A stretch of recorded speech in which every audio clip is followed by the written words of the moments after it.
The Biden administration said Wednesday it will manage the surge of Venezuelans crossing the southern border with a new program, effective immediately, in which it will let 24,000 of them who have sponsors enter the United States, and send the rest back to Mexico.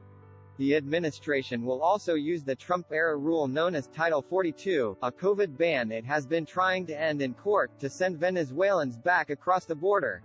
To be admitted under the new program, Venezuelans will have to apply for entry while outside the country and prove they have a U.S.-based sponsor, similar to the program the Biden administration set up for Ukrainians in the spring.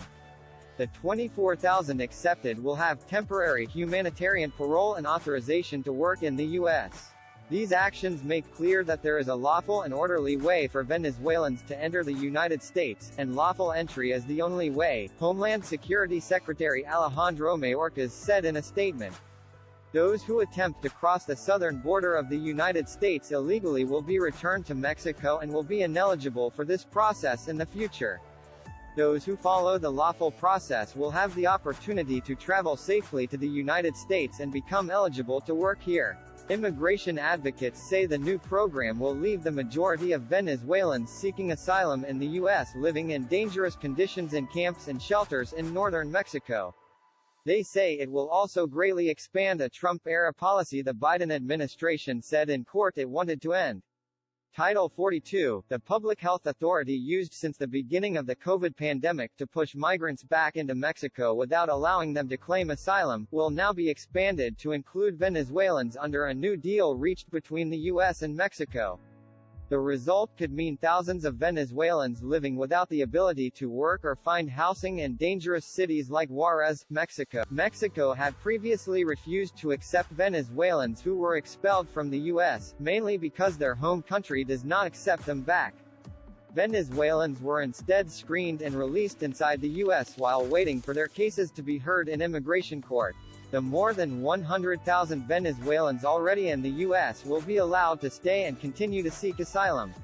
Since Title 42 began in March 2020, the U.S. has expelled migrants without allowing them to claim asylum more than 2.3 million times, resulting in at least 9,886 incidents of kidnapping, torture, rape and other violent attacks, according to Human Rights First. This new humanitarian avenue is a welcome step towards providing protection and recognizing the crisis in Venezuela requires our attention and creative solutions, said Krish Omar Vignaraja, President and CEO of Lutheran Immigration and Refugee Service.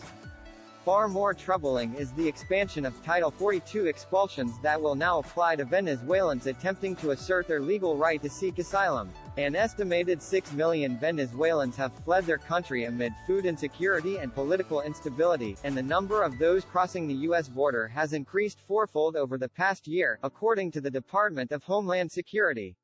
Venezuelans make up the majority of migrants being bused by Republican governors to Democratic-led cities.